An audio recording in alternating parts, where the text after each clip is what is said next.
I'm Caroline Dowd-Higgins. Thank you for listening to Your Working Life, my podcast series featuring thought leaders in the career and personal growth arena. You spend a significant portion of your life at work, so I'm on a mission to provide you with tools, inspiration, and resources so you can enjoy your career and love your life. And I'm delighted to welcome my very special guest to the show today, Helene Lerner. Helene, welcome. Welcome. I'm glad to be here, Caroline. You're doing great work. Well, thank you, my dear. We are kindred spirits in so many ways, and I want to tell my listening audience about you. Helene Lerner is the CEO of Creative Expansions Incorporated and the founder of womenworking.com, a career website with a robust social media presence, including over 1 million followers on Facebook, following the It nearly went up to 2 million. 2 million. Way! That's fantastic. Well done. Well done. You're also an Emmy-winning executive producer, an independent public television host, a Fortune 500 workplace consultant, and the author of 12 books. And today, we're talking about your book, The Confidence Myth: Why Women Undervalue Their Skills and How to Get Over It. So, Helene, what prompted you to write this book? Women are always asking me, I've written many other books, but women are always asking me how to build more confidence. And Sheryl Sandberg came out with Lean In, which many professionals across the world have been discussing these issues, but Sheryl really brought it out into the public. And about a year ago, there was a book called The Confidence Code about the research on confidence, the gender research. And then women are always asking me how to build their confidence. So I said, I'm going to go out and write a book about confidence. But when I started to interview CEOs and COOs and really these phenomenal women leaders, I realized that if I was going to write the book I thought I was going to write, I'd be doing women a disservice because people were asking me for a format. How do I become confident fully, have those skills in place, have all my contacts? How do I stand up and take charge? And I realized that's not what the women I was interviewing were saying to me. They were telling me, and I reflect from my own experience, and it's the truth, that they moved forward, that they stepped up, that they took action when they thought they could make a difference, change the conversation, or offer up an idea. They weren't sure if it was going to fly, but they picked it as an issue and they did it. And someone said to me, and this is the capper, even when my knees were shaking. So the bottom line, Caroline, is that when we step out of our comfort zone and take on something more, something different, it's not going to feel comfortable. Most of us move forward with shaky knees. Do you relate to that? I totally relate to that. I think that's fantastic. And it's that opportunity to make a difference, right? To try something and expand your comfort zone. But not to feel that you have to have everything together to do that. What I'm telling women around the world now is that the world is in a crazy place, and we need more women at all levels to step up. We need them in government. We need them in corporations. We need them in nonprofits. We need more women leading alongside the men. I couldn't agree more. Music to my ears. So, Helene, you really have had some extraordinary experiences writing this book. And in an interview, Jennifer Lopez talked about how her confidence dipped the more famous she became. And it was her experience as an American Idol judge that helped her feel empowered. So, how did Jennifer see herself differently in light of your new definition of confidence? Again, I did not interview Jennifer. I saw interviews that Jennifer had done, but I did see what she was saying. Because when we did our survey, we did a survey of over 500 women about confidence in women. And people talked about the desire to make an impact, to make a difference. And And what Jennifer was sharing, and I just actually watched her last night, she's terrific. She is. It's when she's being of service to someone else, to the contestants on American Idol, that she's out of herself, contributing, giving, and that's real confidence. Real confidence is moving forward even with shaky knees I and love that. making a difference. I love that. Now, you have interviewed some incredibly significant women at the C-suite in the book. So, given that it's not always a level playing field, what enables some women to advance to the top? See, that's the question that I was interested in because it isn't, Caroline, a level playing field, and it probably won't be for many years. So, I find that we can either fall victim to that and look at all the injustices. And I prefer not to do that. There's some terrific organizations like Catalyst organization and the Center for Talent and Innovation, and they keep doing research studies and talk to the issues. And they're chipping away slowly, hopefully quickly, and getting the inequities, handled. But during the average day, when you're faced with something like that, how do you keep your focus? One of the things that I see in the women that I interviewed, they're very focused on their mission, making a difference, and they keep an old coach many years ago. I reached out to a coach in one of my first jobs, and she said something. Her name was Ross Brellan. I don't think she's living anymore. Ross said something to me. Keep your eye on the donut, Helene, not the hole in the middle. The hole in the middle is everything that's going wrong, Yeah. right? The anxiety, the what they're doing, what they shouldn't be doing. I'm going to lose my job. And the donut is what's the issue in front of me? How can I make a difference? What actions do I need to take? And that's the meat. And I think the leaders that I saw were focusing on bringing home the meat, Yeah. bringing home the bucks, The and donut as opposed to the whole. Yeah. that's right. And I'm not saying bucks literally, but they were I understand. focused Yeah. on making a difference. That's great. So here's a tricky question because I'm thrilled that you said that we need more women in government and elected positions, and we know that Hillary Clinton has just officially declared her candidacy. So is she as confident as she seems? And let me just dovetail that with a follow-up so you can answer both. Would it be disadvantageous for her to show the shaky knees? Oh, I don't know if we even need to focus on that. The bottom line is when we move out of our comfort zones, all of us, when we take on new things, it's not going to feel secure and comfortable. It's just the nature of the way things are. But the bottom line is, how do you feel, Caroline, when you know you can make a difference and you pull back instead of speaking up? I don't know about you, but I feel pretty bad about myself.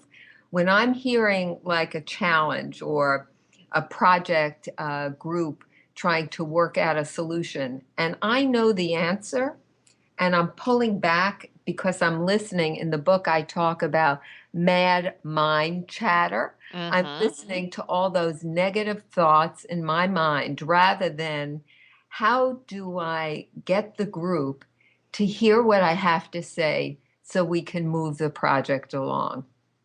Oh, I so appreciate that. I guess what I'm getting at is I think it's perfectly human to have the shaky knees, right?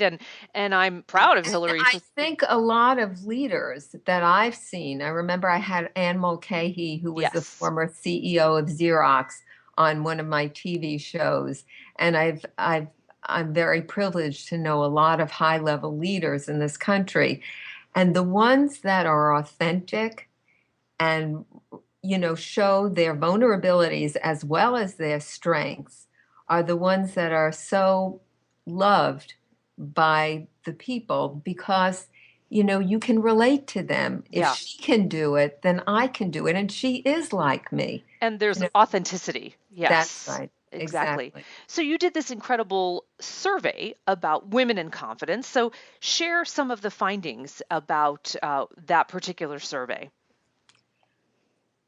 Well, one of the things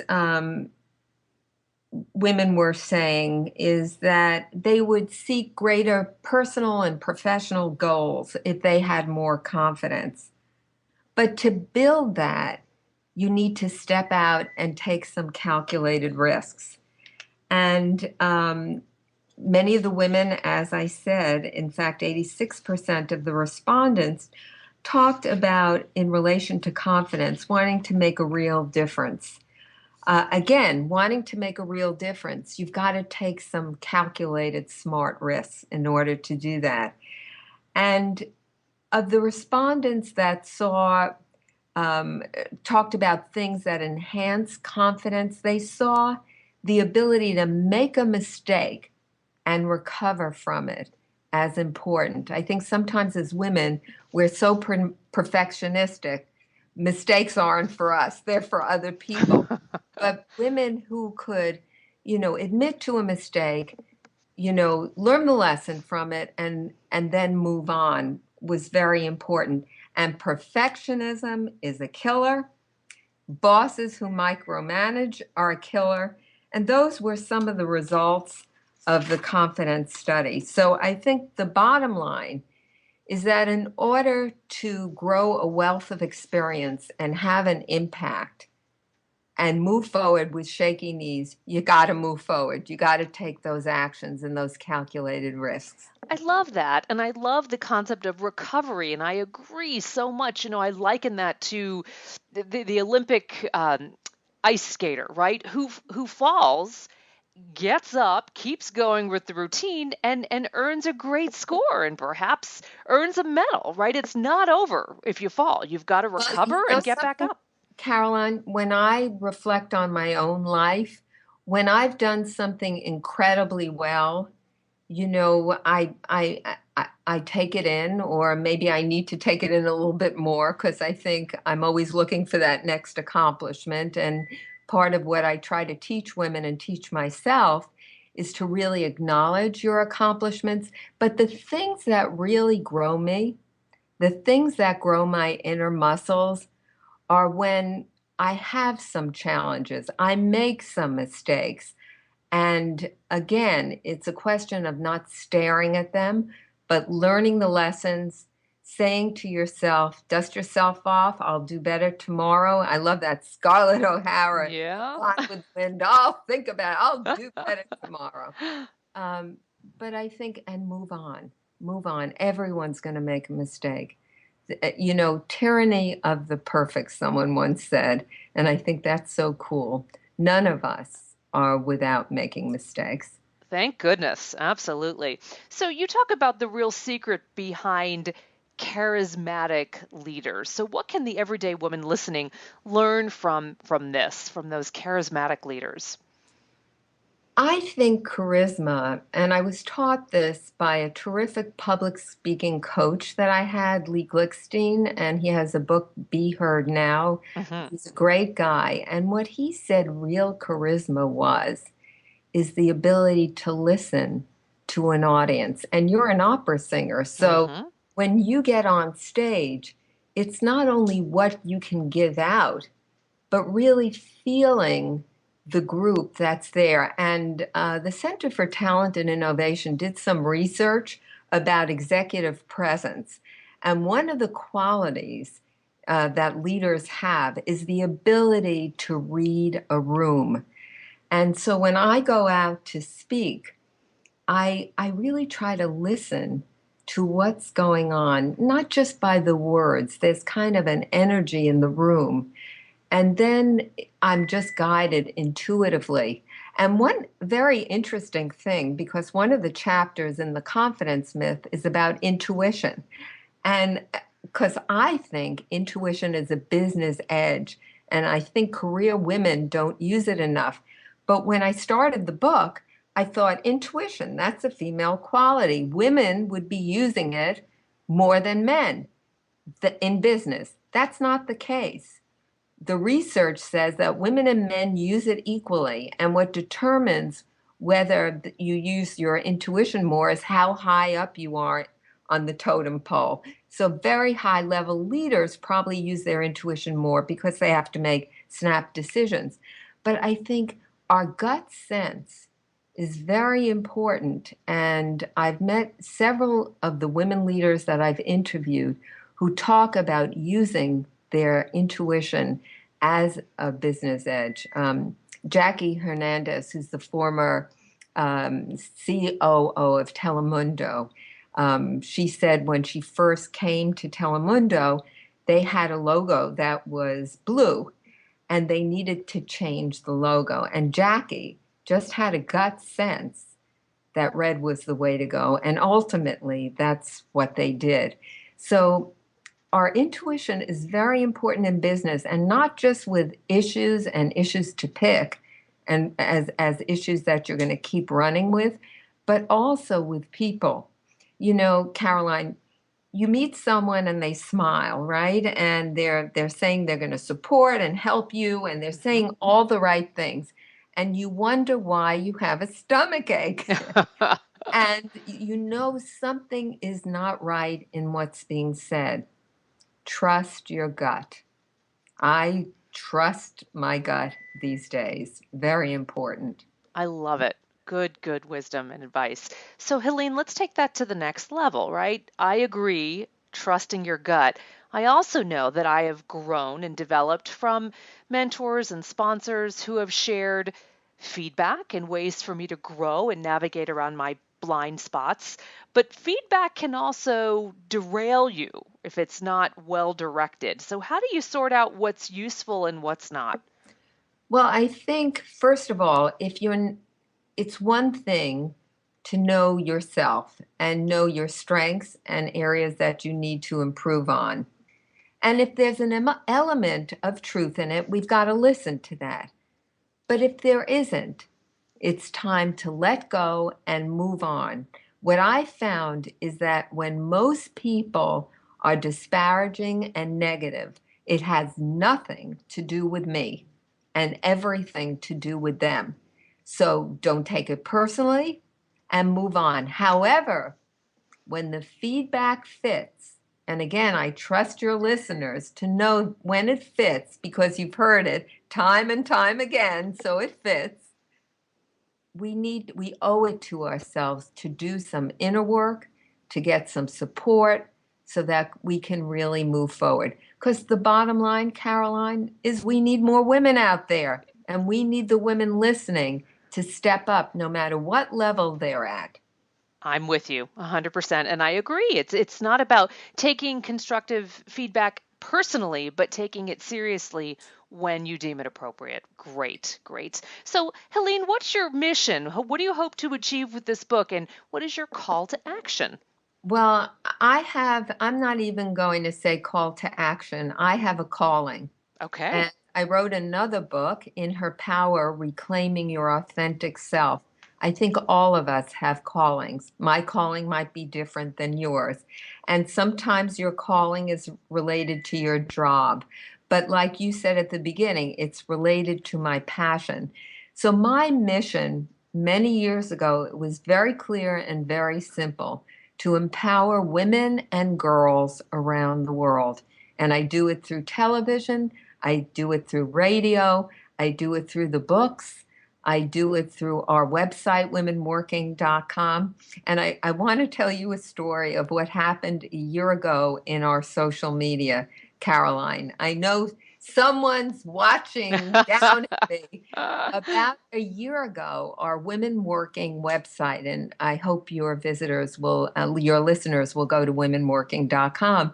But our website, social media on Facebook, we went viral. From one day, I think we were 11,000 followers. Within 2 days, we were up to 5 million followers. Wow. I felt like the Susan Boyle of the internet. So And what we happened? Yeah. did nothing. We did not pay for any of that or do anything. We've had a really good brand for years. That I will say, and I think what's happening is we're resonating Yes. to what is going on around the world. And if you've noticed too, and just you are a diva, a wonderful diva, Thank you. but there are many women now hearing a calling that are knowing that they need to make a difference. Political women, there was some spiritual broadcasts this weekend. There was something called Feminine Power. There have been events, corporate events all over. I'm doing a lot of events with this book on reclaiming or redefining confidence so that women will step up with shaky knees. And we want to make a difference. We want to make a difference, and this world really needs us now to step up. Young, I I young agree. girls around the world, women around the world, very important. Well, Helene, you are making a difference, and I am so grateful. And I know that my listening audience will benefit from you. And I want to reiterate the confidence myth: why women undervalue their skills and how to get over it is an extraordinary resource. And I so appreciate your very concrete action steps. These are implementable things that each and every one of us can put into action in our own lives. And I thank you for that. Thank you. And I would love them to come to our website, womenworking.com. Join our worldwide community. I think that's wonderful. And you clearly have a great Facebook presence as well. Any other social media platforms that you would like for our audience to Oh, connect with you on? we're on Twitter, we're on Instagram, we're all over. I listen to the millennials, the younger generation.